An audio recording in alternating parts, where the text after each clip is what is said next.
Firm USA Times ਵਿੱਚ ਬਹੁਤ ਬਹੁਤ ਸਵਾਗਤ। ਦੋਸਤੋ ਹਾਜ਼ਰ ਹਾਂ ਅੱਜ ਦੇ 4 ਮੁੱਦੇ ਤੁਹਾਡੇ ਨਾਲ ਸਾਂਝੇ ਕਰਨ ਦੇ ਲਈ। ਸਭ ਤੋਂ ਪਹਿਲਾਂ ਤਾਂ ਅੱਜ ਵਿਸ਼ਵ ਵਾਤਾਵਰਣ ਦਿਵਸ ਆ ਤੇ ਇਹਦੇ ਉੱਤੇ ਕੁਝ ਖਤਰਨਾਕ ਕੈਮੀਕਲ ਅਮਰੀਕਾ ਦੇ ਕੁਝ ਸਟੇਟਾਂ ਦੇ ਪਾਣੀਆਂ ਵਿੱਚੋਂ ਮਿਲ ਰਹੇ ਆ, ਉਹਦੇ ਬਾਰੇ ਗੱਲਬਾਤ ਕਰਾਂਗੇ। ਪ੍ਰਾਈਡ ਮਹੀਨੇ ਦੇ ਸੰਬੰਧ ਵਿੱਚ ਟਾਰਗੇਟ ਸਟੋਰ ਦੀ ਆਲੋਚਨਾ ਹੋ ਰਹੀ ਹੈ, ਇਹ ਕੀ ਮਾਮਲਾ, ਇਹ ਗੱਲਬਾਤ ਕਰਾਂਗੇ। ਤੀਜੀ ਗੱਲਬਾਤ ਅੱਜ ਕਰਨੀ ਹੈ, ਟੈਨੈਸੀ ਜਿਹੜਾ ਸਟੇਟ ਆ ਉਹਦੇ ਵਿੱਚ ਡਰੈਗ ਸ਼ੋਆਂ ਦੇ ਸੰਬੰਧੀ ਇੱਕ ਫੈਸਲਾ ਚਰਚਾ ਦੇ ਵਿੱਚ ਆ। ਤੇ ਆਖਰੀ ਗੱਲਬਾਤ ਇੱਕ ਪ੍ਰਾਈਵੇਟ ਜਹਾਜ਼ ਦੇ ਵਿੱਚ ਪ੍ਰਵਾਸੀ ਟੈਕਸਸ ਤੋਂ ਸੈਕਰਾਮੈਂਟੋ ਦੇ ਵਿੱਚ ਪਹੁੰਚਿਆ, ਇਹ ਕੀ ਮਾਮਲਾ ਵੀ ਤੁਹਾਡੇ ਨਾਲ ਸਾਂਝਾ ਕਰਨਾ। ਅੱਜ ਵਿਸ਼ਵ ਵਾਤਾਵਰਣ ਦਿਵਸ ਆ ਤੇ ਵਾਤਾਵਰਣ ਦਿਵਸ ਦੇ ਉੱਤੇ ਗੱਲ ਕੀਤੀ ਜਾਂਦੀ ਹੈ ਕਿ ਕਿਸ ਤਰੀਕੇ ਦੇ ਨਾਲ ਵਾਤਾਵਰਣ ਖਰਾਬ ਹੋ ਰਿਹਾ। ਦੁਨੀਆ ਦੇ ਇਸ ਵੇਲੇ ਜਿੰਨੇ ਕੁ ਪ੍ਰਮੁੱਖ ਮਸਲੇ ਨੇ ਉਹਨਾਂ ਦੇ ਵਿੱਚ ਸਭ ਤੋਂ ਪਹਿਲਾ ਮਸਲਾ ਵਾਤਾਵਰਣ ਦਾ ਮਸਲਾ ਆ। ਸਾਰੀ ਦੁਨੀਆ ਇਸੇ ਦੇ ਉੱਤੇ ਗੱਲਬਾਤ ਕਰ ਰਹੀ ਆ। ਜਿਹੜੀਆਂ ਵੀ ਰੋਜ਼ਾਨਾ ਦੀਆਂ 5-7 ਖਬਰਾਂ ਜਿਹੜੀਆਂ ਪਹਿਲੀਆਂ ਖਬਰਾਂ ਕਿਸੇ ਵੀ ਦੇਸ਼ ਦੀਆਂ, ਉਹਦੇ ਵਿੱਚੋਂ 1 ਜਾਂ 2 ਖਬਰਾਂ ਵਾਤਾਵਰਣ ਨਾਲ ਸੰਬੰਧਿਤ ਆ, ਜਾਂ ਜਿੰਨੀਆਂ ਖਬਰਾਂ ਸਾਡੇ ਕੋਲ ਹੈਗੀਆਂ ਉਹ ਸਿੱਧੇ ਰੂਪ ਦੇ ਵਿੱਚ ਵਾਤਾਵਰਣ ਨਾਲ ਸੰਬੰਧਿਤ ਹੁੰਦੀਆਂ। ਤੇ ਅੱਜ ਵਰਲਡ এনवायरमेंट ਡੇ ਦੇ ਉੱਤੇ ਇਹ ਵਾਤਾਵਰਣ ਸੰਬੰਧੀ ਕਈ ਗੱਲਾਂ ਬਾਤਾਂ ਕੀਤੀਆਂ ਜਾਂਦੀਆਂ ਔਰ ਇੱਕ ਖਾਸ ਤਰ੍ਹਾਂ ਦੇ ਕੈਮੀਕਲ ਜਿਹਨੂੰ ਫੋਰਐਵਰ ਕੈਮੀਕਲਸ ਕਿਹਾ ਜਾ ਰਿਹਾ, ਉਹ ਅਮਰੀਕਾ ਦੇ ਵਿੱਚ ਖਾਸ ਤੌਰ ਦੇ ਉੱਤੇ ਚਰਚਾ 'ਚ ਨੇ। ਫੋਰਐਵਰ ਕੈਮੀਕਲਸ ਕੀ ਆ ਵੀ ਉਹ ਖਾਸ ਰਸਾਇਣ ਜਿਹੜੇ ਕੈਮੀਕਲਸ ਨੇ ਉਹ ਨੇ ਜਿਹੜੇ ਅਸਲ ਦੇ ਵਿੱਚ ਪੋਲੀ ਫਲੋਰੋ ਅਲਕਾਈਲ ਇਹਨਾਂ ਨੂੰ ਸਾਇੰਸ ਦੀ ਭਾਸ਼ਾ ਦੇ ਵਿੱਚ ਦੱਸਦੇ ਆ, PFAS ਕਹਿੰਦੇ ਆ, PFAS, ਜਿਹੜੇ ਕਿ ਇਸ ਵੇਲੇ ਬਹੁਤ ਵੱਡੀ ਸਮੱਸਿਆ ਅਮਰੀਕਾ ਦੇ ਵਿੱਚ ਇਸ ਵੇਲੇ ਬਣੇ ਹੋਏ ਆ। ਇੱਕ ਕੈਮੀਕਲ ਜਿਹੜੇ ਬਹੁਤ ਜਿੱਦਾਂ ਕਹਿ ਲਓ ਕਿ ਉਹ ਰਸਾਇਣ ਹਰ ਚੀਜ਼ ਦੇ ਵਿੱਚ ਵੜ ਚੁੱਕਿਆ ਤੇ ਉੱਥੋਂ ਨਿਕਲਣ ਦਾ ਨਾਂ ਨਹੀਂ ਲੈ ਰਿਹਾ, ਜਿਹਨੂੰ ਮੋਟੇ ਰੂਪ ਦੇ ਵਿੱਚ ਸਮਝਣਾ ਹੋਵੇ। ਪਹਿਲੀ ਗੱਲ ਤਾਂ ਮੈਨ ਮੇਡ ਕੈਮੀਕਲਸ ਨੇ, ਇਹਨਾਂ ਨੂੰ ਮਨੁੱਖ ਨੇ ਬਣਾਇਆ ਤੇ ਵਾਤਾਵਰਣ ਦੇ ਵਿੱਚ ਸ਼ਾਮਲ ਕੀਤਾ। ਜਿਵੇਂ ਬਹੁਤ ਸਾਰੀਆਂ ਚੀਜ਼ਾਂ ਨੇ, ਧਾਤਾਂ ਨੇ, ਮਿੱਟੀ ਆ, ਲੱਕੜ ਆ, ਇਹ ਸਾਰੀਆਂ ਕੁਦਰਤ ਦੇ ਵਿੱਚ ਹੈਗੀਆਂ, ਪਰ ਇਹਨੂੰ ਮਨੁੱਖ ਨੇ ਬਣਾਇਆ। ਜਿੱਦਾਂ ਜਿਹੜੀ ਪੋਲੀ ਆ, ਜਿਹੜੀ ਪੋਲੀਐਥੀਨ ਆ, ਜਾਂ ਇਹ ਪਲਾਸਟਿਕ ਆ, ਇਹ ਕੁਦਰਤ ਦੇ ਵਿੱਚ ਪਹਿਲਾਂ ਨਹੀਂ ਸੀ। ਮਨੁੱਖ ਨੇ ਆਪ ਕਈ ਤਰ੍ਹਾਂ ਦੇ ਰਸਾਇਣਿਕ ਕਿਰਿਆਵਾਂ ਕਰਕੇ ਇਹਨੂੰ ਬਣਾਇਆ। ਇਹ ਹੁਣ ਖਤਮ ਨਹੀਂ ਹੋ ਰਹੀ। ਇਸੇ ਤਰ੍ਹਾਂ ਇਹ PFAS ਆ, ਜਿਹੜੇ ਇਹਦੇ ਵਿੱਚ ਹੁਣ ਜਿਹੜੇ ਫੂਡ ਚੇਨ ਦੇ ਵਿੱਚ ਕਿਤੇ ਨਾ ਕਿਤੇ ਸ਼ਾਮਲ ਹੋ ਚੁੱਕਿਆ ਔਰ ਇਹਦਾ ਜਿਹੜਾ ਅਸਰ ਆ ਉਹ ਬਹੁਤ ਗੰਭੀਰ ਦੱਸਿਆ ਜਾ ਰਿਹਾ ਮਨੁੱਖ ਦੀ ਸਿਹਤ ਦੇ ਉੱਤੇ। ਜਿਹੜਾ ਵਾਤਾਵਰਣ ਦੀ ਕੰਟੈਮੀਨੇਸ਼ਨ ਆ, ਸਟੱਡੀਜ਼ ਜਿਹੜੀਆਂ PFAS ਦੇ ਨਾਲ ਹੋਈਆਂ, ਇਹਦੇ ਐਕਸਪੋਜ਼ਰ ਦੇ ਨਾਲ, ਕਿ ਜਿਸ ਬੰਦੇ ਦੇ ਇਹ ਉਹਦੇ ਅੰਦਰ ਚਲੇ ਜਾਣ ਤਾਂ ਉਹਦੀ ਰੀਪਰੋਡਕਟਿਵ ਡਿਸਆਰਡਰ ਪੈਦਾ ਹੋ ਜਾਂਦੇ ਆ, ਉਹਦੇ ਅੰਦਰ ਜਿਹੜੇ ਡਿਵੈਲਪਮੈਂਟਲ ਡਿਲੇਜ਼ ਹੋ ਜਾਂਦੇ, ਬੱਚੇ ਪੂਰੀ ਤਰ੍ਹਾਂ ਵੱਧਦੇ ਫੁੱਲਦੇ ਨਹੀਂ, ਸਹੀ ਤਰ੍ਹਾਂ 'ਤੇ ਬੋਲਣ ਨਹੀਂ ਲੱਗਦੇ, ਇਮਿਊਨ ਸਿਸਟਮ ਡਿਸਫੰਕਸ਼ਨ ਹੁੰਦਾ, ਤੁਹਾਡਾ ਅੰਦਰ ਕਮਜ਼ੋਰ ਹੋ ਜਾਂਦਾ, ਬਿਮਾਰੀਆਂ ਜ਼ਿਆਦਾ ਲੱਗਣ ਲੱਗ ਜਾਂਦੀਆਂ, ਤੁਹਾਡਾ ਜਿਹੜਾ ਕੋਈ ਕਿਸਮ ਦੇ ਕੈਂਸਰਾਂ ਦਾ ਰਿਸਕ ਵੱਧ ਜਾਂਦਾ। ਔਰ ਇਹ ਕੈਮੀਕਲ ਜਦੋਂ ਮਨੁੱਖ ਦੇ ਸਰੀਰ ਦੇ ਅੰਦਰ ਚਲੇ ਜਾਂਦੇ ਆ ਉਸੇ ਵੇਲੇ ਤੋਂ ਆਪਣਾ ਅਸਰ ਕਰਨਾ ਸ਼ੁਰੂ ਕਰ ਦਿੰਦੇ ਆ। PFAS ਵਾਤਾਵਰਣ ਦੇ ਵਿੱਚ ਅਮਰੀਕਾ ਦੇ ਵਿੱਚ ਬਹੁਤ ਵੱਡਾ ਰਿਸਕ ਇਸ ਵੇਲੇ ਪੈਦਾ ਕਰ ਰਿਹਾ, ਹਾਲਾਂਕਿ ਪੂਰੀ ਦੁਨੀਆ ਦੇ ਵਿੱਚ ਹੀ, ਪਰ ਅਮਰੀਕਾ ਦੇ ਵਿੱਚ ਖਾਸ ਤੌਰ 'ਤੇ ਇਸ ਗੱਲਬਾਤ ਦੇ ਉੱਤੇ ਤਵੱਜੋ ਦਿੱਤੀ ਜਾ ਰਹੀ ਵੀ ਇਹ ਕਿਹੜੇ ਕੈਮੀਕਲ ਆ ਤੇ ਇਹਨਾਂ ਨੂੰ ਕਿੱਦਾਂ ਬੰਦ ਕੀਤਾ ਜਾ ਸਕਦਾ। ਜਿਹੜੀ ਫੂਡ ਚੇਨ ਆ, ਵੀ ਇੱਕ ਵਾਰੀ ਫੂਡ ਚੇਨ ਦੇ ਵਿੱਚ ਜਦੋਂ ਐਂਟਰ ਹੋ ਜਾਂਦੇ ਆ ਫਿਰ ਨਿਕਲਣ ਦਾ ਨਾਂ ਨਹੀਂ ਲੈਂਦੇ। PFAS ਇੱਕ ਗਰੋਇੰਗ ਕੰਸਰਨ ਆ ਇਸ ਵੇਲੇ। ਜਿਹੜੇ ਫੋਰਐਵਰ ਕੈਮੀਕਲਸ ਨੇ ਇਹਨਾਂ ਦੇ ਉੱਤੇ ਕੋਈ ਨਾ ਕੋਈ ਰੈਗੂਲੇਸ਼ਨ ਚਾਹੀਦੀ ਆ ਵੀ ਕਿਹੜੇ ਵਰਤੇ ਜਾ ਸਕਦੇ ਆ ਤੇ ਕਿਹੜੇ ਵਰਤੇ ਨਹੀਂ ਜਾ ਸਕਦੇ।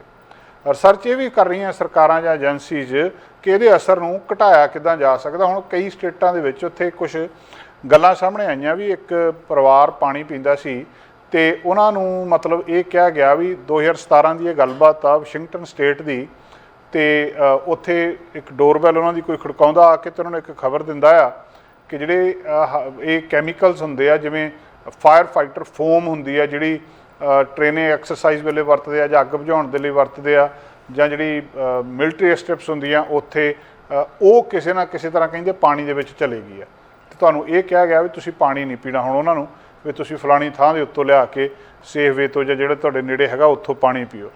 ਕਈ ਮਹੀਨਿਆਂ ਬਾਅਦ ਜਿਹੜਾ ਵਾਸ਼ਿੰਗਟਨ ਸਟੇਟ ਦਾ ਲੈਜਿਸਲੇਚਰ ਉਹਨਾਂ ਦੇ ਹੱਥ ਦੇ ਵਿੱਚ ਆਉਂਦਾ, ਜਿਹੜਾ ਇਹ ਦੱਸਦਾ ਆ ਕਿ ਉਹਦੇ ਬਲੱਡ ਦੇ ਵਿੱਚ ਇਸ ਚੀਜ਼ ਦਾ ਜਿਹੜੀ ਉਹ ਫੋਮ ਸੀਗੀ, ਜਿਹੜੀ ਪੋਲੀਫਲੋਰੋ ਅਲਕਾਈਲ ਸਬਸਟੈਂਸਸ ਸੀਗੇ, ਉਹਦੇ ਬਲੱਡ ਦੇ ਵਿੱਚ ਚਲੇ ਗਏ ਆ। ਜਾਣੀ ਕਿ ਜਿਨ੍ਹਾਂ ਕੈਮੀਕਲਸ ਨੂੰ ਫੋਰਐਵਰ ਕੈਮੀਕਲਸ ਕਿਹਾ ਜਾ ਰਿਹਾ ਉਹ ਉਹਨਾਂ ਦੇ ਬਲੱਡ ਦੇ ਵਿੱਚ ਚਲੇ ਗਿਆ। ਵਾਸ਼ਿੰਗਟਨ ਸਟੇਟ ਦੀ ਇਹ ਘਟਨਾ ਦੱਸੀ ਜਾ ਰਹੀ ਹੈ। ਹੁਣ ਤੁਹਾਨੂੰ ਇਹ ਵੀ ਪਤਾ ਕਿ ਆਮ ਤੌਰ ਦੇ ਉੱਤੇ ਜਿਹੜੀ ਡੈਮੋਕ੍ਰੈਟਿਕ ਕੰਟਰੋਲ ਇਹ ਸਟੇਟ ਆ 2018 ਦੇ ਵਿੱਚ ਪਹਿਲੀ ਬਣੀ ਆ ਜਿਹਨੇ ਰਿਸਟ੍ਰਿਕਟ ਕੀਤੇ ਆ ਕਿ ਫਾਇਰ ਫਾਈਟਿੰਗ ਫੋਮ ਨੂੰ ਜਿਹਦੇ ਵਿੱਚ ਇਹ ਕੈਮੀਕਲ ਹੋਣ। ਹੁਣ ਇਹ ਕੈਮੀਕਲ ਇੰਨੀ ਬਰੀਕੀ ਦੇ ਨਾਲ ਉੱਥੇ ਪਏ ਆ ਕਿ ਕਿਸੇ ਵੇਲੇ ਵੀ ਜਾ ਕੇ ਕੈਂਸਰ ਕਰ ਸਕਦੇ ਆ। ਔਰ ਇਦਾਂ ਦੇ ਉਦੋਂ ਤੋਂ ਲੈ ਕੇ 18 ਤੋਂ ਲੈ ਕੇ ਹੁਣ ਤੱਕ 106 ਕਾਨੂੰਨ ਬਣ ਚੁੱਕੇ ਆ 24 ਸਟੇਟਾਂ ਦੇ ਵਿੱਚ, ਜਿਹੜੇ ਬਹੁਤੀਆਂ ਆਮ ਤੌਰ ਦੇ ਉੱਤੇ ਇਹਨਾਂ ਸਟੇਟਾਂ ਦੇ ਵਿੱਚ ਦੱਸਦੇ ਆ ਜਿਹੜੇ ਰੈਸਟ੍ਰਿਕਸ਼ਨ ਕਰ ਰਹੇ ਆ ਇਹਨਾਂ ਕੈਮੀਕਲਸ ਨੂੰ, ਇਹਨਾਂ ਨੂੰ ਯੂਜ਼ ਨਾ ਕੀਤਾ ਜਾਵੇ। ਕਿਉਂਕਿ ਪਾਣੀ ਦੇ ਵਿੱਚ ਜਦੋਂ ਇਹ ਚਲੇਗਾ, ਇੱਕ ਵਾਰੀ ਤੁਸੀਂ ਅੱਗ ਬੁਝਾ ਲਈ, ਉਹ ਫੋਮ ਜੀ, ਮਤਲਬ ਕਈ ਤਰ੍ਹਾਂ ਦੇ ਸਰੋਤ ਨੇ ਇਹਦੇ, ਇਕੱਲਾ ਅੱਗ ਬੁਝਾਉਣ ਵਾਲੀ ਉਹ ਫੋਮ ਹੀ ਨਹੀਂ ਆ, ਕਈ ਸਰੋਤ ਨੇ। ਅਤੇ ਜਦੋਂ ਇੱਕ ਵਾਰੀ ਉੱਥੇ ਚਲੇ ਗਏ ਉਹਦੇ ਤੋਂ ਬਾਅਦ ਉਹ ਨਿਕਲਣ ਦਾ ਨਾਂ ਨਹੀਂ ਲੈਂਦੇ। ਇਹਦੀ ਜਿਹੜੀ ਕਈ ਕਿਸਮਾਂ ਸਿਲਕ ਪ੍ਰੂਫ ਕੁੱਕਵੇਅਰ ਦੇ ਵਿੱਚ ਵੀ ਹੁੰਦੇ ਆ, ਇਹ ਰੱਗ ਦੇ ਵਿੱਚ ਵੀ ਹੁੰਦੇ ਆ, ਕਾਰਪੈਟਿੰਗ ਦੇ ਵਿੱਚ ਵੀ ਹੋ ਸਕਦੇ ਆ। ਇਸ ਸਾਲ 195 ਨਵੇਂ ਬਿੱਲ ਇੰਟਰੋਡਿਊਸ ਕੀਤੇ ਗਏ ਆ ਕਈ ਦਰਜਨ ਸਟੇਟਾਂ ਦੇ ਵਿੱਚ, ਜਿਹੜੇ ਕਿ ਇਹ ਕਹਿੰਦੇ ਆ ਜਿਹੜੇ PFAS ਫ੍ਰੀ ਪ੍ਰੋਡਕਟ ਆ ਉਹ ਬਣਾਉਣੇ ਚਾਹੀਦੇ, ਵੀ ਉਹ ਪ੍ਰੋਡਕਟ ਬਣਾਓ ਜਿਨ੍ਹਾਂ ਪ੍ਰੋਡਕਟਸ ਦੇ ਵਿੱਚ ਇਹ ਕੈਮੀਕਲ ਨਹੀਂ ਪੈਂਦੇ। ਕੁਝ ਸਟੇਟਾਂ ਨੇ ਡੈਡਲਾਈਨ ਦੇ ਦਿੱਤੀ ਆ ਕਿ ਆਹ ਪ੍ਰੋਸੀਜਰ ਆ, ਇਹਨੂੰ ਇੱਥੇ ਤੱਕ ਤੁਹਾਨੂੰ ਫੋਲੋ ਕਰਨਾ ਪਊਗਾ, ਇਹਦੇ ਤੋਂ ਬਾਅਦ ਇਹ ਚੀਜ਼ਾਂ ਤੁਹਾਡੀਆਂ PFAS ਜਾਂ ਫੋਰਐਵਰ ਕੈਮੀਕਲ ਫ੍ਰੀ ਹੋਣੀਆਂ ਚਾਹੀਦੀਆਂ। ਕੈਮੀਕਲ ਇੰਡਸਟਰੀ ਇਸ ਮਾਮਲੇ ਦੇ ਉੱਤੇ ਵਿਰੋਧ ਕਰ ਰਹੀ ਹੈ ਵੀ ਤੁਹਾਡਾ ਵਾਤਾਵਰਨ ਠੀਕ ਆ, ਪਰ ਅਸੀਂ ਕੀ ਕਰੀਏ, ਜਿਹੜੇ ਲੈਜਿਸਲੇਸ਼ਨ ਆ ਉਹ ਸਿੱਧਾ ਕਹਿੰਦੇ ਜਿਹੜੇ ਕਈ ਕੈਮੀਕਲ ਵੀ ਬਹੁਤੇ ਕੈਮੀਕਲ ਉਹ ਕਹਿੰਦੇ ਸੇਫ ਆ, PFAS ਇਹ ਸੇਫ ਆ, ਪਰ ਸਾਰਿਆਂ ਨੂੰ ਬੰਦ ਕਰਨਾ ਜਸਟੀਫਿਕੇਸ਼ਨ ਨਹੀਂ ਆ। ਜਿਹੜਾ ਕਾਨੂੰਨ ਬਣ ਰਿਹਾ ਆ, ਜਿਹੜਾ ਕਾਨੂੰਨ ਬਣਾਇਆ ਜਾ ਰਿਹਾ, ਉਹਦੇ ਵਿੱਚ ਇਹ ਸਾਰੇ ਹੀ ਬੰਦ ਕੀਤੇ ਜਾ ਰਹੇ। ਕਈ ਕਿਸਾਨ ਯੂਜ਼ ਕਰਦੇ ਆ, ਕਈ ਕੰਪਨੀਆਂ ਦੇ, ਜਾਂ ਜਿਵੇਂ ਕਈ ਕੰਪਨੀ ਜਿਵੇਂ ਮੈਕਡੋਨਲਡ ਆ, ਆਈਕੀਆ ਆ, ਟਾਰਗੇਟ ਆ, ਉਹਨਾਂ ਨੂੰ ਇੱਕ ਡੈਡਲਾਈਨ ਦੇ ਦਿੱਤੀ PFAS ਕੈਮੀਕਲ ਐਲੀਮੀਨੇਟ ਕਰਨ ਦੇ ਲਈ ਵੀ ਇਹ ਤੋਂ ਇੱਥੇ ਤੱਕ ਨਹੀਂ ਜਾ ਸਕਦੇ। 2025 ਤੱਕ ਸਟੇਟ ਲਾ ਜਿਹੜੇ ਆ ਉਹ ਇੱਕ ਬਹੁਤ ਮਤਲਬ ਵੱਡੀ ਪੱਧਰ ਤੱਕ ਪਹੁੰਚ ਜਾਣਗੇ ਜਿੱਥੇ ਕਿ ਇਹਨਾਂ ਨੂੰ ਬੰਦ ਕਰਨਾ ਪਊਗਾ। ਸੋ ਅੱਜ ਵਰਲਡ এনवायरमेंट ਡੇ ਦੇ ਉੱਤੇ ਅਮਰੀਕਾ ਦੇ ਵਿੱਚ ਹੋਰ ਜਿਹੜੀ ਗੱਲਬਾਤ ਚੱਲ ਰਹੀ ਹੈ ਕਿ ਘੱਟੋ ਘੱਟ ਇਹ ਕੈਮੀਕਲਸ ਜਿਹੜੀ ਅਮਰੀਕਨ ਕੈਮਿਸਟਰੀ ਕੌਂਸਲ ਆ ਕਿਸੇ ਨਾ ਕਿਸੇ ਤਰ੍ਹਾਂ ਇੰਡਸਟਰੀ ਦੇ ਵਿੱਚੋਂ ਇਹਨਾਂ ਨੂੰ ਬੰਦ ਕਰੇ। ਇਹਨਾਂ ਦੇ ਨਾਲ ਲੋਕਾਂ ਦੇ ਉੱਤੇ ਜਿਹੜਾ ਨੁਕਸਾਨ ਹੋ ਰਿਹਾ ਹੈ ਕਿ ਸਾਡਾ ਬਹੁਤ ਇੱਕ ਸਟਰੋਂਗ ਕੰਸਰਨ ਆ ਇਹਨੂੰ ਲੈ ਕੇ ਕਿ ਇਹਨਾਂ ਨੂੰ ਕਿਸੇ ਨਾ ਕਿਸੇ ਤਰ੍ਹਾਂ ਜਿਹੜੀ ਸਾਡੀ ਫੂਡ ਚੇਨ ਆ ਉਹਦੇ ਵਿੱਚੋਂ ਕੱਢਿਆ ਜਾਵੇ ਤਾਂ ਕਿ ਲੋਕ ਇਹਦੇ ਨਾਲ ਹੋਣ ਵਾਲੀਆਂ ਬਿਮਾਰੀਆਂ ਤੋਂ ਬਚ ਸਕਣ। ਇਹ ਮਤਲਬ ਬਹੁਤ ਪਾਰਟਸ ਪਰ ਮਿਲੀਅਨ ਜਾਂ ਇਸ ਕਿਸਮ ਦੇ ਨਾਲ ਲੋਕਾਂ ਦੇ ਬੋਡੀ ਦੇ ਅੰਦਰ, ਲੋਕਾਂ ਦੇ ਬਲੱਡ ਦੇ ਵਿੱਚ ਚਲੇ ਜਾਂਦੇ ਆ, ਅਤੇ ਫਿਰ ਉਹਦੇ ਨਾਲ ਉਹ ਸਾਰਾ ਹੀ ਨੁਕਸਾਨ ਹੁੰਦਾ ਜਿਹੜਾ ਇਹ ਕੈਮੀਕਲ ਕਰ ਸਕਦੇ ਆ। ਕਿਸੇ ਵੀ ਤਰੀਕੇ ਦੇ ਨਾਲ ਇਹਨਾਂ ਦੇ ਉੱਤੇ ਬੈਨ ਲੱਗ ਜਾਣਾ ਚਾਹੀਦਾ, ਇਹਨੂੰ ਬੰਦ ਕਰ ਦੇਣਾ ਚਾਹੀਦਾ ਤਾਂ ਕਿ ਹੋਰ ਜਿਹੜੇ ਲੋਕ ਨੇ ਉਹਨਾਂ ਦੇ ਅੰਦਰ ਇਹ ਜਾ ਕੇ ਤੇ ਹੋਰ ਬਿਮਾਰੀਆਂ ਪੈਦਾ ਨਾ ਕਰ ਸਕਣ। ਵਾਤਾਵਰਨ ਨੂੰ ਅੱਜ ਦੇ ਦਿਨ ਹਰ ਤਰ੍ਹਾਂ ਦੇ ਵਾਤਾਵਰਨ ਨੂੰ ਬਚਾਉਣ ਦੀ ਲੋੜ ਦੇ ਉੱਤੇ ਜ਼ੋਰ ਦਿੱਤਾ ਜਾਂਦਾ। ਕਿਸੇ ਵੀ ਤਰ੍ਹਾਂ, ਚਾਹੇ ਉਹ ਧਰਤੀ ਆ, ਚਾਹੇ ਉਹ ਹਵਾ ਆ, ਚਾਹੇ ਉਹ ਪਾਣੀ ਆ, ਇਹਨੂੰ ਪੋਲਿਊਟ ਨਹੀਂ ਕੀਤਾ ਜਾਣਾ ਚਾਹੀਦਾ। ਜਿੰਨਾ ਇਹਨੂੰ ਪੋਲਿਊਸ਼ਨ ਤੋਂ ਬਚਾਇਆ ਜਾਊਗਾ ਓਨਾ ਜ਼ਿਆਦਾ ਧਰਤੀ ਦੇ ਉੱਤੇ ਲੋਕ ਜ਼ਿਆਦਾ ਬਿਹਤਰ ਜ਼ਿੰਦਗੀ ਜੀ ਸਕਦੇ ਆ। ਨਹੀਂ ਤਾਂ ਜਿਹੜੇ ਵਿਗਿਆਨੀ ਆ ਉਹ ਦੱਸ ਰਹੇ ਆ ਕਿ ਕੁਝ ਸੈਂਕੜੇ ਸਾਲਾਂ ਦੇ ਵਿੱਚ ਮਨੁੱਖ ਨੇ ਇਹ ਧਰਤੀ ਤੋਂ ਖਤਮ ਹੋ ਜਾਣਾ, ਅਤੇ ਉਹਨੂੰ ਕਿਤੇ ਨਾ ਕਿਤੇ ਹੋਰ ਟਿਕਾਣਾ ਲੱਭਣਾ ਪਊਗਾ ਜੇ ਉਹਨੇ ਹਿਊਮਨ ਰੇਸ ਨੂੰ ਬਚਾਉਣਾ ਆ। ਅਗਲੀ ਗੱਲਬਾਤ ਅੱਜ ਜਿਹੜੀ ਖਾਸ ਤੌਰ ਦੇ ਉੱਤੇ ਕਰਨੀ ਉਹ ਟਾਰਗੇਟ ਸਟੋਰ ਬਾਰੇ ਆ। ਤੁਸੀਂ ਜਾਣਦੇ ਆ ਕਿ ਅਮਰੀਕਾ ਦੇ ਵਿੱਚ ਟਾਰਗੇਟ ਇੱਕ ਬਹੁਤ ਵੱਡੇ ਸਟੋਰ ਆ, ਬੜੀ ਵੱਡੀ ਚੇਨ ਆ ਇਹਨਾਂ ਦੀ। ਟਾਰਗੇਟ ਦੇ ਫਲੋਰੀਡਾ ਦੇ ਵਿੱਚ ਕੁਝ ਸਟੋਰਾਂ ਦੇ ਉੱਤੇ ਇੱਕ ਤਰੀਕੇ ਦੇ ਨਾਲ ਉਹਨਾਂ ਨੂੰ ਸਾਹਮਣਾ ਕਰਨਾ ਪੈ ਰਿਹਾ ਆ ਜਿਹੜੇ ਲੋਕਾਂ ਦੇ ਰੋਹ ਦਾ। ਮਾਮਲਾ ਇਸ ਵੇਲੇ ਪ੍ਰਾਈਡ ਮੰਥ ਨਾਲ ਸੰਬੰਧਿਤ ਆ। ਪ੍ਰਾਈਡ ਮੰਥ ਦੇ ਦੌਰਾਨ, ਪ੍ਰਾਈਡ ਮੰਥ ਮਤਲਬ ਜਿਹੜੇ LGBTQ, ਜਿਹੜੇ ਲੈਸਬੀਅਨ ਨੇ, ਜਿਹੜੇ ਗੇ ਨੇ, ਜਿਹੜੇ ਟਰਾਂਸਜੈਂਡਰ ਨੇ, ਜਿਹੜੇ ਬਾਈਸੈਕਸੁਅਲ ਨੇ, ਜਿਹੜੇ ਕੁਈਰ ਨੇ, ਇਹ ਸਾਰਿਆਂ ਨੂੰ ਸਮਰਪਿਤ ਕੀਤਾ ਜਾਂਦਾ ਇਹ ਮਹੀਨਾ। ਜਦੋਂ ਉਹਨਾਂ ਨੂੰ ਸਮਰਪਿਤ ਕੀਤਾ ਜਾਂਦਾ ਤਾਂ ਜਿਹੜਾ ਉਹਨਾਂ ਦਾ ਲੋਗੋ ਹੁੰਦਾ ਇੱਕ ਕਿੰਨੇ ਰੰਗਾਂ ਵਾਲਾ, ਉਸ ਚੀਜ਼ ਦੇ ਨਾਲ ਸੰਬੰਧਿਤ ਪ੍ਰੋਡਕਟਸ ਜ਼ਿਆਦਾ ਡਿਸਪਲੇ ਕੀਤੇ ਜਾਂਦੇ ਔਰ ਹਰ ਸਾਲ ਕੀਤੇ ਜਾਂਦੇ ਸਟੋਰਾਂ ਦੇ ਵਿੱਚ। ਤੁਸੀਂ ਇਹਨਾਂ ਦਿਨਾਂ ਦੇ ਵਿੱਚ ਜੇਸ ਕਿਲਰ ਜਿਹੜਾ ਤੁਸੀਂ ਦੇਖ ਰਹੇ ਹੋ, ਜਿਹੜਾ ਇਹਨਾਂ ਦਾ ਸਾਈਨ ਇਸ ਕਿਸਮ ਦੇ ਪ੍ਰੋਡਕਟਸ ਦੇ ਉੱਤੇ ਬਣੇ ਹੋ ਦੇਖੋਗੇ, ਜਿਹੜੇ ਕਿ ਇਹਨਾਂ ਨੂੰ ਰੈਕੋਗਨਾਈਜ਼ ਕਰਦੇ ਆ, ਇਸ ਮਹੀਨੇ ਨੂੰ ਰੈਕੋਗਨਾਈਜ਼ ਕਰਦੇ ਆ। ਫਲੋਰੀਡਾ ਦੇ ਵਿੱਚ ਟਾਰਗੇਟ ਸਟੋਰ ਨੇ ਵੀ ਇਸੇ ਤਰ੍ਹਾਂ ਕੀਤਾ, ਪਰ ਹੁਣ ਲੋਕ ਕੀ ਕਰ ਰਹੇ ਆ, ਟਾਰਗੇਟ ਸਟੋਰ ਦਾ ਵਿਰੋਧ ਕਰ ਰਹੇ ਆ ਕਿਉਂਕਿ ਇਹਨਾਂ ਨੇ ਇਸ ਡਰ ਤੋਂ, ਦੋ ਗਰੁੱਪ ਨੇ ਅਮਰੀਕਾ ਦੇ ਵਿੱਚ। ਇੱਕ ਧਿਰ ਕਹਿੰਦੀ ਵੀ ਇਹ ਠੀਕ ਆ, ਜੋ ਕੁਝ ਵੀ ਬਾਈਸੈਕਸੁਅਲ, ਲੈਸਬੀਅਨ, ਗੇ ਹੁੰਦੇ ਆ ਇਹ ਸਾਰੇ ਠੀਕ ਆ, ਇਹ ਟਰਾਂਸਜੈਂਡਰ ਜਿਹੜੇ ਨੇ ਇਹਨਾਂ ਨੂੰ ਜਸਟੀਫਾਈ ਕਰਦੇ ਨੇ ਵੀ ਇਹ ਹੋਣਾ ਚਾਹੀਦਾ। ਦੂਜੇ ਦਾ ਵਿਰੋਧ ਕਰਦੇ ਨੇ। ਜਿਹੜਾ ਵਿਰੋਧ ਕਰਨ ਵਾਲੇ ਨੇ ਉਹਨਾਂ ਨੇ ਟਾਰਗੇਟ ਸਟੋਰ ਨੂੰ ਵੀ ਕਿਹਾ ਵੀ ਤੁਸੀਂ, ਤੁਹਾਨੂੰ ਬੰਬ ਨਾਲ ਉਡਾ ਦਾਂਗੇ ਅਸੀਂ, ਤੁਸੀਂ ਇਹਨੂੰ ਜਿਹੜੇ ਪ੍ਰੋਡਕਟ ਆ ਇਹ ਕਿਉਂ ਰੱਖੇ ਆ। ਹੁਣ ਟਾਰਗੇਟ ਸਟੋਰ ਵਾਲੇ ਡਰ ਗਏ, ਉਹਨਾਂ ਨੇ ਚੱਕ ਕੇ ਪ੍ਰੋਡਕਟ ਪਿੱਛੇ ਰੱਖ ਲਏ ਜਾਂ ਘੱਟ ਡਿਸਪਲੇ ਕਰ ਦਿੱਤੇ, ਕੀਤੇ ਹੀ ਨਹੀਂ। ਉਹਦੇ ਤੋਂ ਬਾਅਦ ਹੁਣ ਜਿਹੜੇ ਸਪੋਰਟਰ ਸੀ ਇਹਦੇ, ਉਹ ਟਾਰਗੇਟ ਸਟੋਰ ਦਾ ਵਿਰੋਧ ਕਰ ਰਿਹਾ ਵੀ ਇਸ ਮਹੀਨੇ ਦੇ ਵਿੱਚ ਤੁਸੀਂ ਇਸ ਗੱਲ ਤੋਂ ਡਰ ਕੇ ਪਿੱਛੇ ਕਿਉਂ ਹਟੇ ਆ। ਕੁਝ ਕਸਟਮਰਸ ਨੇ ਟਾਰਗੇਟ ਸਟੋਰ ਦੇ ਉਹਨਾਂ ਦੇ ਸਾਹਮਣੇ ਜਾ ਕੇ ਜਿੱਥੇ ਬਿੱਲ ਪੇ ਕਰਦੇ ਹੁੰਦੇ ਆ, ਕੈਂਚੀ ਲੈ ਕੇ ਜਿਹੜਾ ਟਾਰਗੇਟ ਸਟੋਰ ਦਾ ਕਾਰਡ ਆ ਉਹਨੂੰ ਆਪਣੇ ਉਹਨਾਂ ਦੇ ਸਾਹਮਣੇ ਕੱਟ ਦਿੱਤਾ ਤੇ ਸਿੱਟ ਦਿੱਤਾ ਵੀ ਅਸੀਂ ਅੱਜ ਤੋਂ ਬਾਅਦ ਟਾਰਗੇਟ ਸਟੋਰ ਦੇ ਵਿੱਚ ਨਹੀਂ ਆਉਣਾ।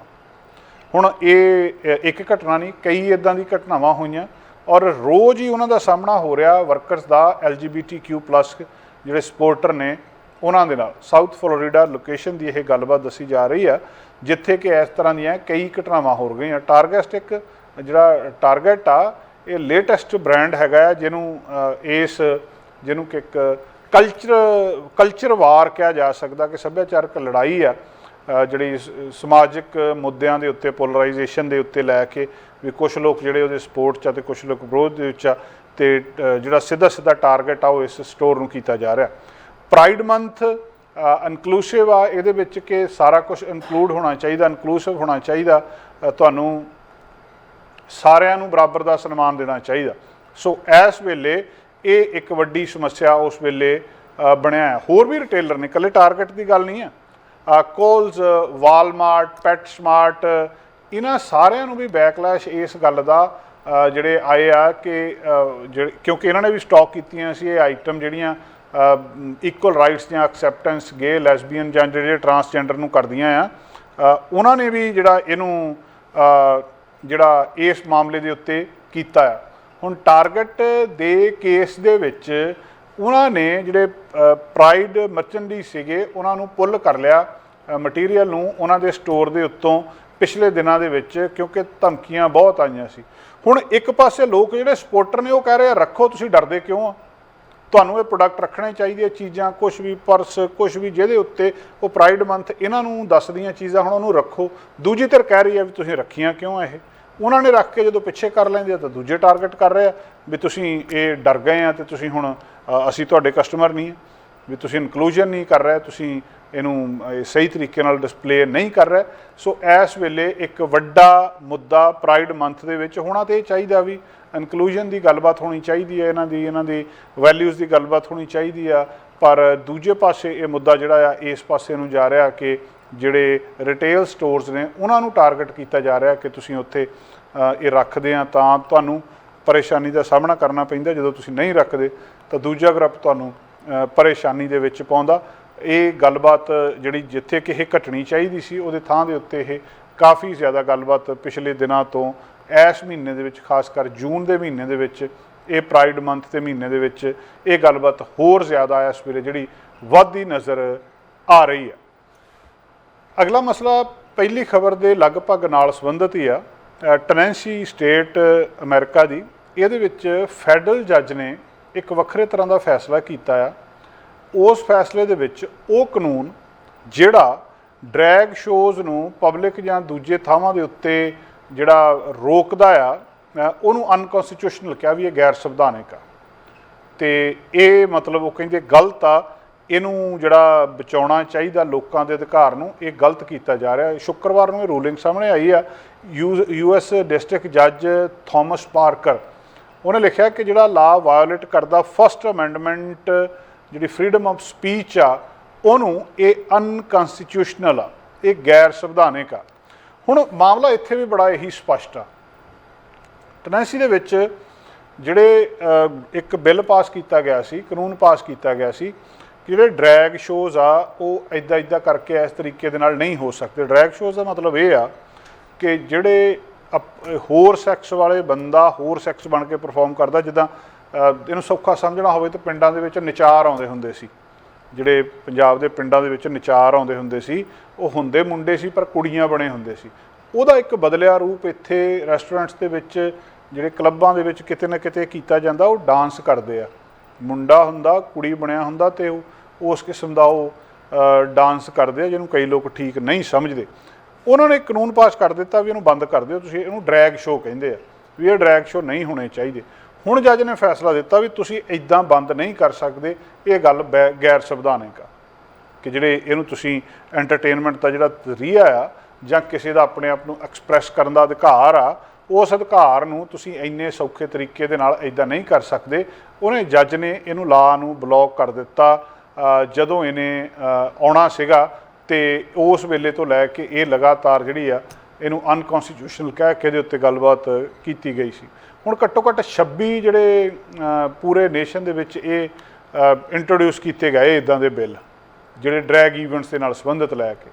ਰੈਗੂਲੇਟ ਡਰੈਗ ਸ਼ੋਜ਼ ਨੂੰ ਬੈਨ ਕਰਨ ਦਾ ਸਭ ਤੋਂ ਵੱਡਾ ਆਰਗੂਮੈਂਟ ਇਹ ਆ ਰਿਹਾ ਕਿ ਜਿਹੜੀਆਂ ਪਰਫਾਰਮੈਂਸਿਸ ਨੇ ਬੱਚਿਆਂ ਦੇ ਲਈ ਹਾਰਮਫੁਲ ਨੇ। ਜਿਹੜੀ ਸਟ੍ਰੈਟਜੀ ਆ ਇੱਕ ਪਾਰਟੀ ਦੀ ਉਹਦੇ ਤਹਿਤ ਕਿ ਘੱਟੋ ਘੱਟ ਇਹਨੂੰ ਹੋਣਾ ਚਾਹੀਦਾ ਜਾਂ ਘੱਟੋ ਘੱਟ ਇਹ LGBTQ ਵਾਲੇ ਰਾਈਟਸ ਦੇ ਮਾਮਲੇ ਦੇ ਉੱਤੇ ਰੋਲ ਬੈਕ ਕਰਨਾ ਚਾਹੁੰਦੇ ਆ ਜਿੱਦਾਂ ਜਿੱਦਾਂ ਇਲੈਕਸ਼ਨ ਆ ਰਹੀ ਆ। ਸੋ ਇੱਕ ਜਿਹੜਾ ਵੱਡੇ ਪੱਧਰ ਦੇ ਉੱਤੇ ਇਸ ਗੱਲਬਾਤ ਦੇ ਉੱਤੇ ਲੈ ਕੇ ਗੱਲਬਾਤ ਹੋਣੀ ਕਿ ਡਰੈਗ ਸ਼ੋ ਹੋਣੇ ਚਾਹੀਦੇ ਆ ਜਾਂ ਨਹੀਂ ਹੋਣੇ ਚਾਹੀਦੇ।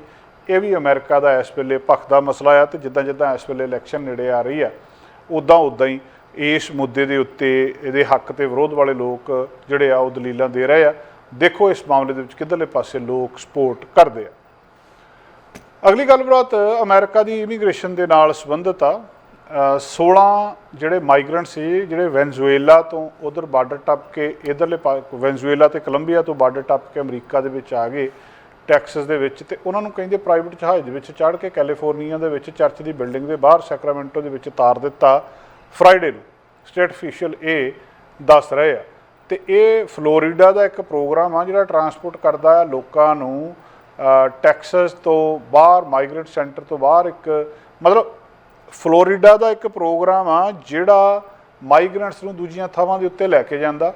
ਇਹਨਾਂ ਨੂੰ ਕਿਸੇ ਨੇ ਉੱਥੋਂ ਟੈਕਸਸ ਦੇ ਵਿੱਚ ਉਸ ਇਮੀਗ੍ਰੇਸ਼ਨ ਸੈਂਟਰ ਤੋਂ ਬਾਹਰ ਚੱਕਿਆ ਤੇ ਚੱਕ ਕੇ ਇਹਨਾਂ ਨੂੰ ਇਹ ਕਿਹਾ ਕਿ ਇਸ ਪ੍ਰੋਗਰਾਮ ਦੇ ਤਹਿਤ ਤੁਹਾਨੂੰ ਲੈ ਕੇ ਜਾ ਰਹੇ ਹਾਂ, ਤੇ ਸੈਕਰਾਮੈਂਟੋ ਲਿਆ ਕੇ ਤਾਰ ਦਿੱਤਾ। ਇਹ ਹੁਣ ਇੱਕ ਵੱਖਰਾ ਮਾਮਲਾ ਆ ਵੀ ਪ੍ਰਾਈਵੇਟ ਜੈੱਟ ਦੇ ਵਿੱਚ ਲਿਆ ਕੇ ਇਹਨਾਂ 16 ਮਾਈਗਰੈਂਟਸ ਨੂੰ ਉੱਥੇ ਉਤਾਰ ਦਿੱਤਾ ਗਿਆ। ਜਦੋਂ ਇਹ ਉੱਥੇ ਪਹੁੰਚਦੇ ਆ ਤਾਂ ਇਹ ਪਤਾ ਲੱਗਦਾ ਵੀ ਇਹ ਟਰੈਵਲ ਕਰਕੇ ਆਏ ਆ। ਜਿਹੜਾ ਫਲੋਰੀਡਾ ਦਾ ਇੱਕ ਪ੍ਰੋਗਰਾਮ ਆ Florida division of emergency management ਦੁਆਰਾ ਚਲਾਇਆ ਜਾ ਰਿਹਾ, ਉਹਦੇ ਤਹਿਤ ਇਹਨਾਂ ਨੂੰ ਇੱਥੇ ਲਿਆਂਦਾ ਗਿਆ। ਹੁਣ ਇਨਵੈਸਟੀਗੇਸ਼ਨ ਜਿਹੜੀ ਚੱਲ ਰਹੀ ਹੈ ਉਹਦੇ ਵਿੱਚ ਇਹ ਪਤਾ ਲੱਗ ਰਿਹਾ ਵੀ ਇਹ ਫਲੋਰੀਡਾ ਤਾਂ ਗਏ ਨਹੀਂ, ਇਹ ਤਾਂ ਟੈਕਸਸ ਦੇ ਵਿੱਚ ਆਏ ਸੀ। ਇਹ ਬਿਲਕੁਲ ਉਸੇ ਇੱਕ ਰੌਲੇ ਗੌਲੇ ਦਾ ਹਿੱਸਾ ਆ ਜਿਸ ਰੌਲੇ ਗੌਲੇ ਦੇ ਤਹਿਤ ਜਦੋਂ ਬੇਸਿਕਲੀ ਜਿਹੜੀਆਂ ਰਿਪਬਲਿਕਨ ਸਟੇਟਸ ਨੇ ਉਹ ਸਟੇਟਸ ਇਮੀਗ੍ਰੇਸ਼ਨ ਦਾ ਸਿੱਧੇ ਰੂਪ ਦੇ ਵਿੱਚ ਵਿਰੋਧ ਕਰ ਰਹੀਆਂ, ਜਾਂ ਇੱਦਾਂ ਕਹਿ ਲਓ ਜਿਹੜਾ ਜੋ ਬਾਈਡਨ ਦੀਆਂ ਪਾਲਿਸੀਜ਼ ਨੇ, ਬਾਈਡਨ ਐਡਮਿਨਿਸਟ੍ਰੇਸ਼ਨ ਦੇ ਜੋ ਇਮੀਗ੍ਰੇਸ਼ਨ ਦੇ ਉੱਤੇ ਇਹਨਾਂ ਦੇ ਨੀਤੀ ਆ ਉਹਦਾ ਸਿੱਧਾ ਵਿਰੋਧ ਕਰ ਰਹੀਆਂ ਵੀ ਇਹਨੂੰ ਰੋਕ ਦਿੱਤਾ ਜਾਵੇ, ਇਮੀਗ੍ਰੇਸ਼ਨ ਨੂੰ ਜਾਂ ਤਾਂ ਕੁਛ ਨਾ ਕੁਛ ਕੀਤਾ ਜਾਵੇ। ਹੁੰਦਾ ਕੀ ਆ ਜਦੋਂ ਉਹਨਾਂ ਸਟੇਟਾਂ ਦੇ ਵਿੱਚ ਇਹ ਇਮੀਗ੍ਰੈਂਟਸ ਆ ਜਾਂਦੇ ਆ ਤਾਂ ਉਹਨਾਂ ਨੂੰ ਇਹ ਚੱਕ ਕੇ ਬੱਸਾਂ ਭਰ ਕੇ ਦੂਜੀਆਂ ਜਿਹੜੀਆਂ ਡੈਮੋਕ੍ਰੈਟ ਸਟੇਟਸ ਨੇ ਉਹਨਾਂ ਦੇ ਵਿੱਚ ਭੇਜ ਦਿੰਦੇ ਆ ਵੀ ਤੁਸੀਂ ਸੱਦ ਰਹੇ ਹੋ ਤੇ ਤੁਹਾਡੀਆਂ ਸਟੇਟਾਂ ਦੇ ਵਿੱਚ ਹੀ ਜਾਣਗੇ। ਤੁਹਾਨੂੰ ਯਾਦ ਹੋਊਗਾ ਪਿੱਛੇ ਜੇ ਜਦੋਂ ਕਮਾਲਾ ਹੈਰਿਸ ਦੇ ਘਰ ਦੇ ਬਾਹਰ 2 ਬੱਸਾਂ ਇਮੀਗ੍ਰੈਂਟਸ ਦੀਆਂ ਠੰਡ ਦੇ ਵਿੱਚ ਲਾ ਦਿੱਤੀਆਂ ਸੀ, ਇਸੇ ਤਰ੍ਹਾਂ ਹੀ ਹੁਣ ਇਹ ਜਹਾਜ਼ ਦੇ ਵਿੱਚ ਇਹਨਾਂ ਨੂੰ ਚਾੜ ਕੇ 16 ਜਣਿਆਂ ਨੂੰ ਤੇ ਸੈਕਰਾਮੈਂਟੋ ਚਰਚ ਦੇ ਬਾਹਰ ਤਾਰ ਦਿੱਤਾ ਵੀ ਕੈਲੀਫੋਰਨੀਆ ਦੇ ਵਿੱਚ ਕਿ ਤੁਸੀਂ ਇਸ ਸਟੇਟ ਦੇ ਵਿੱਚ ਰਹੋ। ਸੋ ਇਹ ਐਪੀਸੋਡ ਥੋੜ੍ਹਾ ਜਿਹਾ ਗੰਭੀਰ ਆ ਤੇ ਇਸ ਮਾਮਲੇ ਦੇ ਵਿੱਚ ਕਿ ਐਲ ਪੈਸੋ ਤੋਂ ਉਹਨਾਂ ਨੂੰ ਚੱਕਿਆ ਗਿਆ, ਇੱਥੇ ਲੈ ਆਂਦਾ ਗਿਆ। ਇਹ ਇੱਕ ਮਤਲਬ ਜਿਹੜੇ ਅਗਰੈਸਿਵ ਟੈਕਟਿਕ ਯੂਜ਼ ਕੀਤੇ ਜਾ ਰਹੇ ਆ ਜਿਹੜੇ ਖਾਸ ਕਰ ਹਾਰਡਲਾਈਨ ਰਿਪਬਲਿਕਨ ਗਵਰਨਰਸ ਨੇ, ਔਰ ਸਿੱਧਾ ਪ੍ਰੈਜ਼ੀਡੈਂਟ ਬਾਈਡਨ ਦੀ ਇਮੀਗ੍ਰੇਸ਼ਨ ਪਾਲਿਸੀ ਦਾ ਵਿਰੋਧ ਕਰਨ ਦੇ ਲਈ ਦੱਸਿਆ ਜਾ ਰਿਹਾ ਕਿ ਇਹਨਾਂ ਨੂੰ ਇੱਥੋਂ ਚੱਕ ਕੇ ਅਸੀਂ ਕਿਤੇ ਵੀ ਲਾ ਸਕਦੇ ਹਾਂ। ਜਿਹੜਾ ਇੱਕ ਸਿਸਟਮ ਆ ਉੱਥੇ ਦਾ ਵਰਟਲ ਸਿਸਟਮ ਆ ਜਿਹਦੇ ਤਹਿਤ ਕੰਪਨੀ ਯੂਜ਼ ਕਰਦੀ ਆ ਟਰਾਂਸਪੋਰਟ ਕਰਨ ਦੇ ਲਈ ਇੱਕ ਥਾਂ ਤੋਂ ਦੂਜੇ ਥਾਂ ਤੇ ਉੱਤੇ। ਖਾਸ ਕਰ ਗਵਰਨਰ ਰੌਨ ਡਿਸੈਂਟਿਸ ਜਿਹੜੇ ਫਲੋਰੀਡਾ ਦੇ ਨੇ ਉਹਨਾਂ ਨੇ ਡਾਇਰੈਕਟ ਕੀਤਾ ਸੀ ਜਿਹੜੇ ਸਾਊਥ ਅਮਰੀਕਨ ਮਾਈਗਰੈਂਟਸ ਨੂੰ ਸੈਨ ਐਂਟੋਨੀਓ ਤੋਂ ਚੱਕ ਕੇ ਤੇ ਮਾਰਥਾ ਵਿਨਿਆਰਡ ਜਿਹੜੀ ਡੈਮੋਕ੍ਰੈਟਿਕ ਲੀਨਿੰਗ ਏਰੀਆ ਆ ਆਈਲੈਂਡ ਆ ਜਿਹੜਾ ਮੈਸਾਚੂਸੀ ਦੇ ਵਿੱਚ ਉਹਦੇ ਵਿੱਚ ਲਿਜਾਣ ਦੇ ਲਈ ਤੁਹਾਨੂੰ ਯਾਦ ਹੋਊਗਾ 2 ਫਲਾਈਟਾਂ ਉੱਥੇ ਗਈਆਂ ਸੀ। ਉਸੇ ਨੀਤੀ ਦੇ ਤਹਿਤ ਹੁਣ ਇਹ ਕੀਤਾ ਜਾ ਰਿਹਾ। ਜਿਹੜੇ ਇਹਦੇ ਵਰਟਲ ਦੇ ਰਿਪਰੈਜ਼ੈਂਟੇਟਿਵ ਨੇ ਉਹਨਾਂ ਨੇ ਇਹ ਦੱਸਿਆ ਕਿ ਜਿਹੜੇ ਇਹ ਇਮੀਗ੍ਰੇਸ਼ਨ ਵੱਡੇ ਕੈਂਪੇਨ ਚਲਾਈਆਂ। ਹੁਣ ਰੌਨ ਡਿਸੈਂਟਿਸ ਖਾਸ ਤੌਰ ਦੇ ਉੱਤੇ ਇਸ ਗੱਲ ਦੇ ਲਈ ਸੰਜੀਦਾ ਨੇ ਕਿਉਂਕਿ ਉਹ ਰਾਸ਼ਟਰਪਤੀ ਦੀ ਦੌੜ ਦੇ ਵਿੱਚ ਸ਼ਾਮਲ ਨੇ, ਤੇ ਜੇ ਉਹ ਰਾਸ਼ਟਰਪਤੀ ਦੌੜ ਦੇ ਵਿੱਚ ਜਾਣਾ ਚਾਹੁੰਦੇ ਤਾਂ ਉਹਨੂੰ ਕਲੀਅਰ ਕੱਟ ਸਟੈਂਡ ਲੈਣਾ ਪਊਗਾ, ਤੇ ਉਹ ਇਸ ਕਰਕੇ ਇਸ ਮਾਮਲੇ ਦੇ ਉੱਤੇ ਆਪਣੇ ਤਰੀਕੇ ਦੇ ਨਾਲ ਸਟੈਂਡ ਲੈ ਰਹੇ ਆ। ਤੇ ਇਹ ਇੱਕ ਕੈਲੀਫੋਰਨੀਆ ਜਿਹੜੀ ਸੈਕਰਾਮੈਂਟੋ ਆ ਖਾਸ ਕਰਕੇ ਉੱਥੇ ਇਹਨਾਂ ਲੋਕਾਂ ਦਾ ਜਾਣਾ ਇੱਕ ਹੋਰ ਚਿੰਤਾ ਦੀ ਜਿਹੜੀ ਗੱਲਬਾਤ ਦੱਸੀ ਜਾ ਰਹੀ ਆ ਕਿ ਕੈਲੀਫੋਰਨੀਆ ਇਸ ਵੇਲੇ ਕਿਸ ਤਰੀਕੇ ਦੇ ਨਾਲ ਲੋਕਾਂ ਨੂੰ ਡੀਲ ਕਰਦਾ ਆ। ਤੇ ਦੂਜੀ ਗੱਲਬਾਤ ਕਿ ਜਾਂ ਤਾਂ ਇਹਨੂੰ ਨੈਸ਼ਨਲ ਲੈਵਲ ਦੇ ਉੱਤੇ ਕੋਈ ਇੱਦਾਂ ਦੀ ਇਮੀਗ੍ਰੇਸ਼ਨ ਨੀਤੀ ਬਣਾਈ ਜਾਵੇ ਜਿਹਦੇ ਨਾਲ ਦੋਵੇਂ ਖੁਸ਼ ਹੋਣ, ਜਿਹੜੇ ਰਿਪਬਲਿਕਨ ਨੇ ਉਹ ਵੀ ਤੇ ਡੈਮੋਕ੍ਰੈਟਸ ਉਹ ਵੀ। ਹੁਣ ਡੈਮੋਕ੍ਰੈਟਸ ਦੀ ਆਪਣੀ ਨੀਤੀ ਹੈ, ਰਿਪਬਲਿਕਨ ਉਹਦੇ ਵਿਰੋਧ ਦੇ ਵਿੱਚ ਨੇ। ਜਿਹੜੀ ਸਟੇਟ ਦੇ ਵਿੱਚ ਡੈਮੋਕ੍ਰੈਟਿਕ ਗਵਰਨਰ ਨੇ ਉਹਨਾਂ ਸਟੇਟਾਂ ਦੇ ਵਿੱਚ ਦੂਜੇ ਜਿਹੜੇ ਰਿਪਬਲਿਕਨ ਸਟੇਟਾਂ ਨੇ ਉਹਨਾਂ ਦੇ ਇਮੀਗ੍ਰੇਟਸ ਚੱਕ ਕੇ ਉੱਥੇ ਸਿੱਟੇ ਜਾ ਰਹੇ ਆ। ਔਰ ਇੱਕ ਇਹ ਵੀ ਉਹਨਾਂ ਦਾ ਸੱਚ ਆ ਕਿ ਉੱਥੇ ਵੈਸੇ ਹੀ ਬਹੁਤ ਹੋ ਗਏ ਆ ਜਿਹੜੇ ਉਹਨਾਂ ਦੇ ਕੋਲ ਇਹਨਾਂ ਨੂੰ ਸਾਂਭਣਾ ਵੈਸੇ ਹੀ ਮੁਸ਼ਕਲ ਹੋਇਆ ਆ। ਸੋ ਇਸ ਵੇਲੇ ਇਹ ਇੱਕ ਨਵਾਂ ਮਾਮਲਾ ਕਿ ਪ੍ਰਾਈਵੇਟ ਜੈਟ ਦੇ ਵਿੱਚ ਕੋਈ ਉਹਨਾਂ ਨੂੰ ਉੱਥੋਂ ਚੱਕ ਕੇ ਤੇ ਸੈਕਰਾਮੈਂਟੋ ਦੇ ਵਿੱਚ ਜਿਹੜਾ ਉੱਥੇ ਲਾ ਜਾਵੇ, ਆਪਣੇ ਆਪ ਦੇ ਵਿੱਚ ਇੱਕ ਨਵਾਂ ਮਾਮਲਾ ਸਾਹਮਣੇ ਆਇਆ। ਦੋਸਤੋ, ਇਹਦੇ ਨਾਲ ਅੱਜ ਦਾ ਪ੍ਰੋਗਰਾਮ ਇੱਥੇ ਸਮਾਪਤ ਕਰਦੇ ਹਾਂ ਤੇ ਕੱਲ ਫਿਰ ਹਾਜ਼ਰ ਹੋਵਾਂਗੇ ਕੁਝ ਨਵੀਆਂ ਗੱਲਾਂ ਬਾਤਾਂ ਨਾਲ। ਹੁਣ ਤੁਸੀਂ ਦੇਖ ਸਕਦੇ ਹੋ ਗਲੋਬਲ ਪੰਜਾਬ ਟੀਵੀ ਨੂੰ ਡਾਊਨਲੋਡ ਕਰੋ ਸਾਡੀ ਐਪ ਐਂਡਰੋਇਡ ਜਾਂ iOS ਤੇ ਫ੍ਰੀ ਵਿੱਚ, roku ਅਤੇ Amazon Fire TV ਤੇ ਜਾਂ Apple TV ਤੇ। ਨਾਲ ਹੀ ਦੇਖ ਸਕਦੇ ਹੋ ਲਾਈਵ ਸਟ੍ਰੀਮਿੰਗ www.globalpunjabtv.com ਤੇ।